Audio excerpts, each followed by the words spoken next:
എന്തിനാ പറയാതെ? എത്ര കാലായില്ലേ പറയണു, പക്ഷെ ഇത് എന്നോട് കൂടി പറഞ്ഞിട്ടില്ലല്ലോ. കേട്ടോ ഞാൻ പറയട്ടെ, കണ്ണടച്ച് വിട്ടാ. ഹലോ കൂട്ടുകാരെ, അപ്പം ഇന്നലെ രാത്രി രാജേട്ടൻ കട അടച്ച് വരുമ്പോൾ ശിവയ്ക്ക് വലിയൊരു സർപ്രൈസായിട്ടാണ് കേട്ടോ വന്നത്.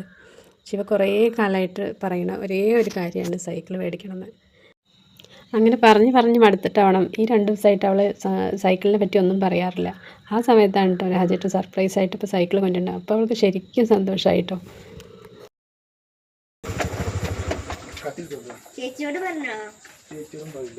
അപ്പോൾ പാറു വീടല്ല കേട്ടോ, ചേച്ചിയുടെ വീട്ടിലാണ്. അപ്പോൾ പാറുവിനോട് പറഞ്ഞതെന്നാണ് അവൾ ചോദിക്കുന്നത് കേട്ടോ. ഇല്ലെങ്കിൽ അവൾക്ക് വീഡിയോ കോൾ ചെയ്ത് ഇപ്പോൾ തന്നെ കാണിച്ചു കൊടുക്കണം ചേച്ചിക്ക് എന്നാണ് പറയണത്. അങ്ങനെ സൈക്കിൾ കിട്ടിയ സന്തോഷത്തിൽ അപ്പം തന്നെ അവൾക്ക് ഓടിച്ച് നോക്കണം കേട്ടോ. രാത്രിയാണ് പാമ്പുണ്ടാവുന്നതെന്ന് പറഞ്ഞാൽ അവൾ സമ്മതിക്കുന്നില്ല. അങ്ങനെ അവളുടെ വാശിക്ക് ഒരു റൗണ്ടൊക്കെ ഓടിച്ചു, പിന്നെ അകത്തേക്ക് കയറ്റിയിട്ടോ. ഇനി നാളെ രാവിലെ ഓടിക്കാമെന്ന് പറഞ്ഞിട്ട്. അപ്പം എല്ലാവരും കുട്ടിക്കാലത്ത് ഓരോ ആഗ്രഹങ്ങളും വാശി പിടിക്കലൊക്കെ ഉണ്ടായിട്ടുണ്ടാവില്ലേ.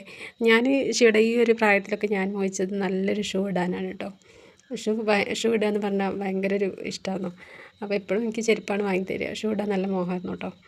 പിന്നെ ചോറും കൂട്ടാനും വെച്ച് കളിക്കുന്ന ഒരു പ്രായമല്ലേ. അപ്പോൾ ഈ ഇപ്പോഴത്തെ പോലെ മോഡേണായിട്ടുള്ള കിച്ചൺ സെറ്റൊന്നും വന്നില്ലല്ലോ. ചെറിയ പ്ലാസ്റ്റിക്കിൻ്റെ കുടം, ബക്കറ്റ് അങ്ങനത്തെയുള്ള പാത്രങ്ങളൊക്കെ. അപ്പോൾ പൂരത്തിന് അമ്മായിയുടെ വീട്ടിൽ പോകാറുണ്ട് വെക്കേഷനായി. അപ്പോൾ അമ്മായി അതൊക്കെ വാങ്ങിത്തരാറുണ്ട്.